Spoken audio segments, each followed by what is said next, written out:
فرمان مصطفیٰ صلی اللہ علیہ وآلہ وسلم، جس نے جمعہ کے دن سورۃ الکہف پڑھی تو اس کے لیے دونوں جمعوں یعنی اگلے جمعہ تک کے درمیان ایک نور روشن کر دیا جائے گا۔ حضور سید عالم صلی اللہ علیہ وآلہ وسلم فرماتے ہیں، جمعۃ المبارک کے دن جو شخص مجھ پر 7 بار درود شریف پڑھے گا، میری شفاعت اس کے لیے لازمی ہوگی۔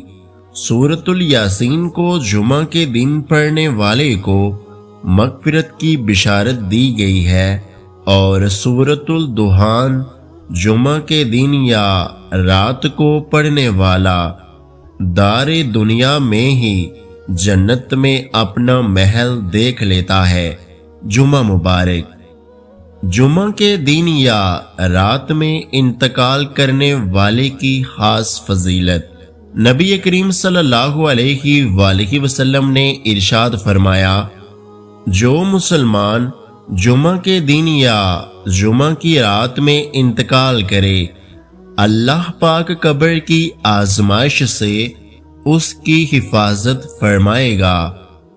حضور اقدس صلی اللہ علیہ وآلہ وسلم نے ارشاد فرمایا، جس نے کامل وضو کیا پھر فرض نماز کے لیے چلا اور امام کے ساتھ نماز پڑھی، اس کے گناہ بخش دیے جائیں گے۔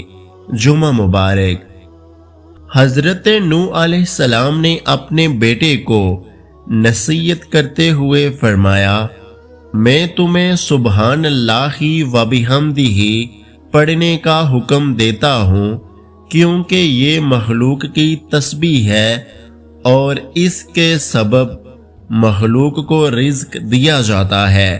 جمعہ مبارک، فرمان مصطفیٰ صلی اللہ علیہ وآلہ وسلم، جس نے سستی کی وجہ سے 3 جمعے چھوڑ دیے، اللہ پاک اس کے دل پر مہر لگا دے گا۔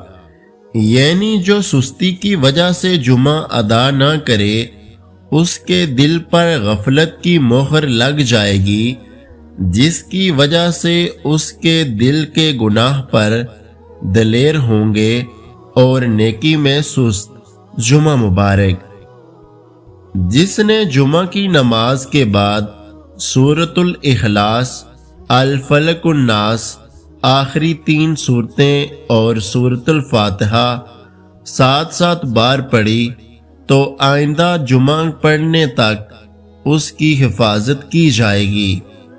نبی کریم صلی اللہ علیہ وآلہ وسلم نے ارشاد فرمایا، جمعہ کے دن اور جمعہ کی رات کثرت سے درود پڑھا کرو، جو ایسا کرے گا میں قیامت کے دن اس کی شفاعت کروں گا۔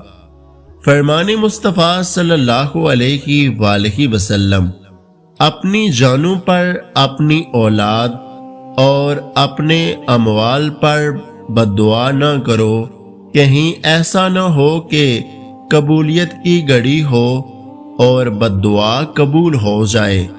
فرمان مصطفیٰ صلی اللہ علیہ وآلہ وسلم، اللہ پاک کے نزدیک نیکیوں میں سے کوئی نیکی جمعہ کی رات یا جمعہ کے دن کی جانے والی نیکی سے پسندیدہ نہیں، اور گناہوں میں سے کوئی گناہ اللہ پاک کے نزدیک جمعہ کی رات یا جمعہ کے دن کیے جانے والے گناہوں سے برا نہیں۔ اے میرے رب، ہر اس چیز کو مجھ سے دور کر دے جو مجھے تیری یاد سے غافل کر دے، مولا مجھے اپنا کر دے، آمین۔ خانہ کعبہ کے دیدار کی بڑی خواہش ہے، یا اللہ مجھے اور میری پوسٹ پڑھنے والے کو خانہ کعبہ کی حاضری نصیب فرما، آمین۔ جمعہ مبارک، جمعہ کے دن کی مقبول گھڑی۔ جمعہ کے دن دعا قبول ہونے کی امید والی گھڑی کو عصر کے بعد سے سورج غروب ہونے تک تلاش کیا کرو۔ رسول اللہ صلی اللہ علیہ وآلہ وسلم نے فرمایا، جس نے جمعہ کے دن غسل کیا تو وہ اگلے جمعہ تک گناہ و مصیبت کی گندگی سے پاک ہو گیا۔ اگر آج کی ہماری یہ ویڈیو آپ کو اچھی لگی ہے تو ہمارے YouTube چینل کو سبسکرائب کرنا مت بھولیے گا۔ اپنا بہت سارا خیال رکھیں، مجھے دعاؤں میں یاد رکھیں۔ ویڈیو دیکھنے کا بہت بہت شکریہ۔ اللہ حافظ۔